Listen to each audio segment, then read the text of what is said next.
کوئی سرور افطار کے لمحوں کا کوئی لطف مل سکتا ہے؟ وہ بیچارہ کتنا بے چین ہوتا ہوگا کہ یہ شخص ہے کمزور ہے، سارا دن مزدوری کر کے آیا ہے، اور اس کا بھی تو سارا دن گزر گیا بھوک اور پیاس سے، اور میں صحت مند ہوں اور سارا دن ٹھنڈے ماحول میں رہا ہوں اور مجھے توفیق نہیں ملی، تو وہ گھونٹ کتنے مشکل اس کے لیے ہوتے ہوں گے۔ اور روزہ دار کے لیے کس قدر وہ آسودہ بخش لمحے ہوتے ہیں کہ جب اس کو یہ مسرت ہو رہی ہوتی ہے کہ مالک تیرا شکر، گرم موسم، زباں کانٹا، حلق خشک، اور تو نے تکمیل تک لمحے پہنچائے اور میرا دن خیریت سے گزر گیا، تو وہ اس کے لیے ایک خوشی کا لمحہ، روحانی مسرت کی کیفیت۔ اور دوسری کہ جب وہ ٹھنڈا اور میٹھا مشروب، سارے دن کی سوکھی ہوئی زبان اور خشک حلق، اور انسان کی جو ہے وہ رگیں بھی، انتڑیاں بھی خشک ہو چکی ہوتی ہیں، تو ٹھنڈا اور میٹھا مشروب جب انسان کے معدے کی طرف بڑھ رہا ہوتا ہے، زبان بولے نہ بولے، ایک ایک دعا اللہ کی حمد بول رہا ہوتا ہے، اور تشکر انسان کے رگو ریشہ سے ادا ہو رہا ہوتا ہے، اور اس کی کیفیت، اس کی سرشاریاں، اس کی لذتیں وہ دیکھنے کی ہوتی ہیں۔ تو کہا للصائم فرحتان، روزے دار کو تو ایک فرحت اس وقت ملتی ہے اندہ فطر ہی جب وہ روزہ کھولتا ہے، روحانی فرحت بھی، جسمانی فرحت بھی۔ وَفَرْحَةٌ عِنْدَ لِقَاءِ رَبِّهِ، اور دوسری فرحت اور دوسری خوشی اسے تب ملے گی جب اس روزے کے صلے میں اللہ تعالیٰ اپنے رخ انور سے پردہ اٹھا دے گا اور روزہ دار کو اپنے دیدار کی دولت عطا کرے، تو وہ پھر منظر دیکھنے والا ہوگا، روزہ دار کی آنکھیں ٹھنڈی ہو جائیں گی۔ اصل افطار تو وہ ہوگی نا، اللہ اکبر، اصل تو شربت دیدار ملے گا جو روح کی پیاس بجھا دے گا، جو من کی بھوک مٹا دے گا۔ تو کہا للصائم فرحتان، فرحت عند فطرہ وفرحت عند لقاء ربہ، روزہ دار کے لیے دو خوشیاں ہیں، ایک خوشی وہ ہے جب اس کے جسم کی پیاس بجھتی ہے، اور ایک خوشی تب ملے گی جب روح کی بھوک مٹے گی، جب من کی پیاس بجھے گی، اور پھر وہ سرشاریوں کے عالم میں دیکھتا ہی چلا جائے گا، اور وہ سیراب ہی نہیں ہو پائے گا کہ میں ان دو آنکھوں سے دیکھ رہا ہوں، کاش کے لو لو دے مڈ لک لک چشمہ، ایک کھولا تھے ایک کجا ہو۔ وہ اس آرزو میں ہوگا کہ میرا رواں رواں آنکھ بن جائے اور میں اس دیدار سے فیضیاب ہوتا چلا جاؤں۔ تو وہ کیا لمحے ہوں گے، وہ کیا گھڑیاں ہوں گی، وہ کیا ساعتیں ہوں گی، کوئی لفظ نہیں ہے جن لفظوں میں ان حقیقتوں کو بیان کیا جا سکے، اس لیے کہ وہ منظر ہی وراء الورا ہوگا۔ تو روزہ دار کو فرحت ملتی ہے جب وہ روزہ کھولتا ہے، تو فرمایا وَشَهْرٌ يُزَادُ فِيهِ رِزْقُ الْمُؤْمِنِ، اس میں مومن کا رزق بڑھا دیا جاتا ہے۔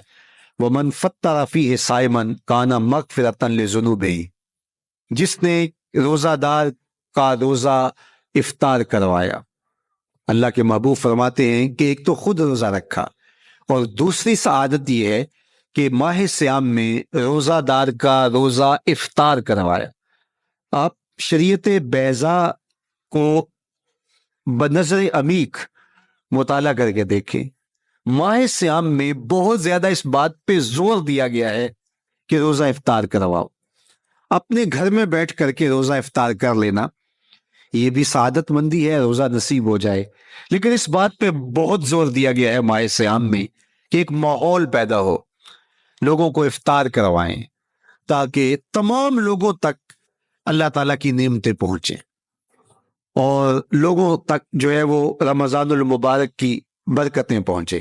تو ارشاد فرمایا وَمَنْ فَطَّرَ فِيهِ صَائِمًا، جس نے روزے دار کا روزہ افطار کروایا، كَانَ مَغْفِرَةً لِذُنُوبِهِ، تو وہ افطار کروانے والوں کے گناہوں کی بخشش کا ذریعہ بن جائے گا، یہ افطاری گناہوں کی مغفرت کا سبب بن جائے گی۔ وَإِتْقَ رَقْبَتِهِ مِنَ النَّارِ، اور آتش دوزخ سے گردن کی آزادی کا مجدہ جاں فضا بن جائے گا، یہ امر کہ اس نے کسی کا روزہ افطار کروایا۔ وَقَانَ لَهُ مِثْلُ أَجْرِهِ مِنْ غَيْرِ أَنْ يَنْقُصَ مِنْ أَجْرِهِ شَيْءٌ، اور روزہ افطار کروانے والے کو روزہ رکھنے والے جتنا اجر ہی دیا جائے گا، لیکن روزہ رکھنے والے کے اجر میں بھی کوئی کمی نہیں واقع ہوگی. جتنا اس نے سارے دن کی بھوک اور پیاس کاٹ کر کے تکلیف اٹھا کر کے روزہ رکھا، جس نے شام کو اس کو افطار کر دیا، اتنا ہی ثواب اس کو عطا کر دیا جائے گا، اس کا اجر کم کیے بغیر. اللہ اکبر. یہ امت کے لیے اللہ نے کیا پیکج دیا ہے، کیا کرم نوازیاں ہیں اس امت کے لیے. آقا کریم نے ارشاد فرمایا، ایک شخص صبح سے لے کے ظہر تک مزدوری کرتا ہے، اس کو 1 قیراط دیا جاتا ہے.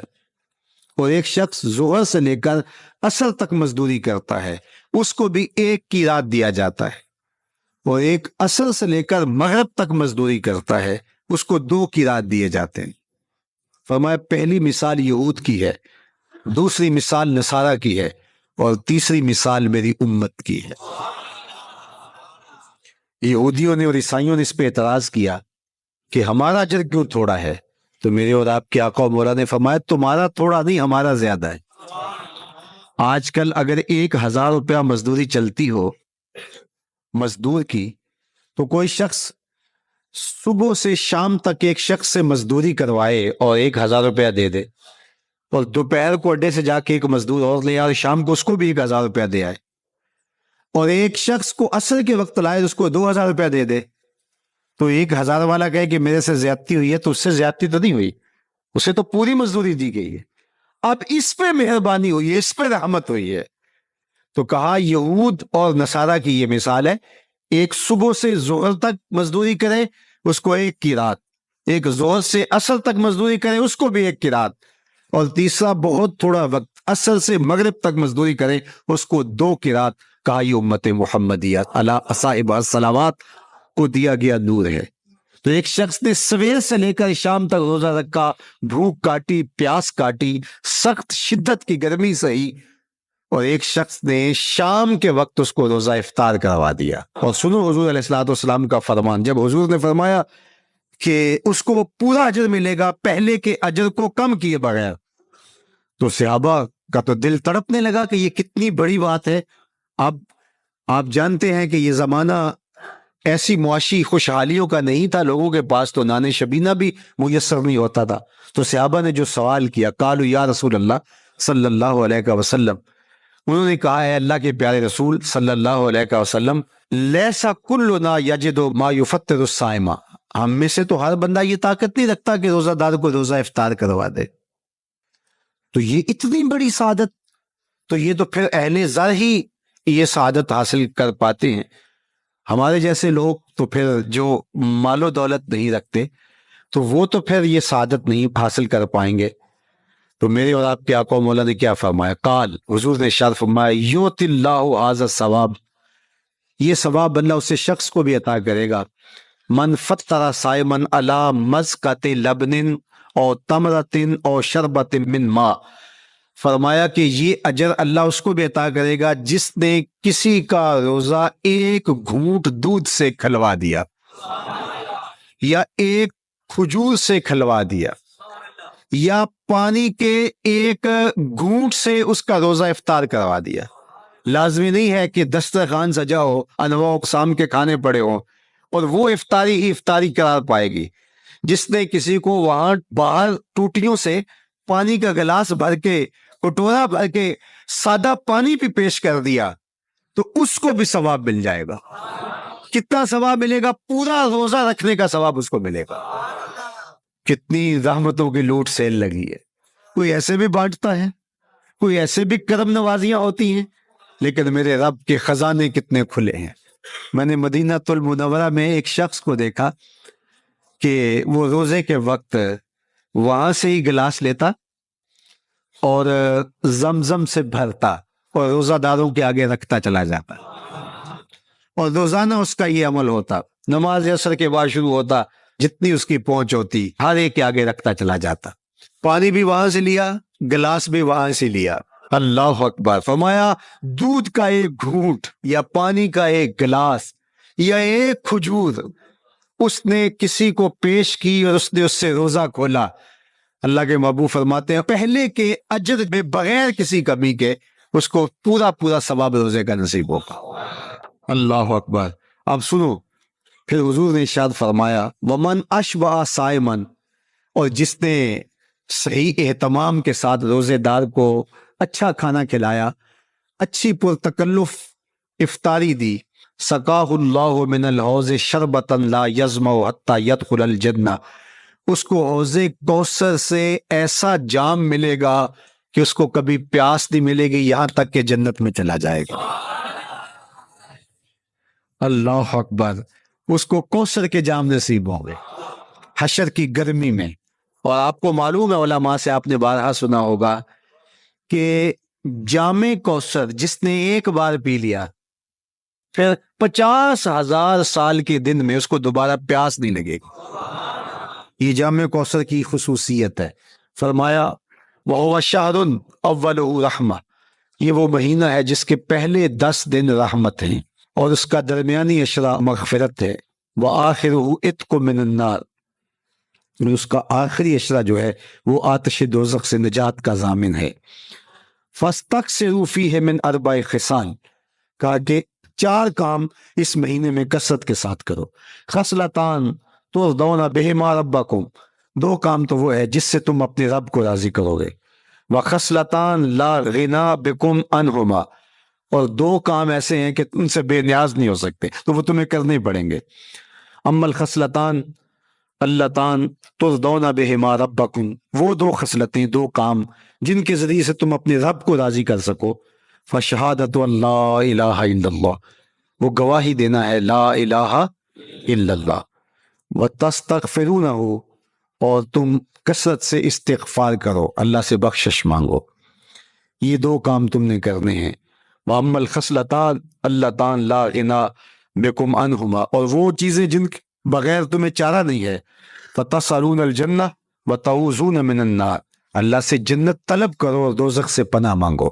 تو یہ 2 کام جو تمہاری ضرورت ہے تم اس مہینے میں کثرت کے ساتھ کرو۔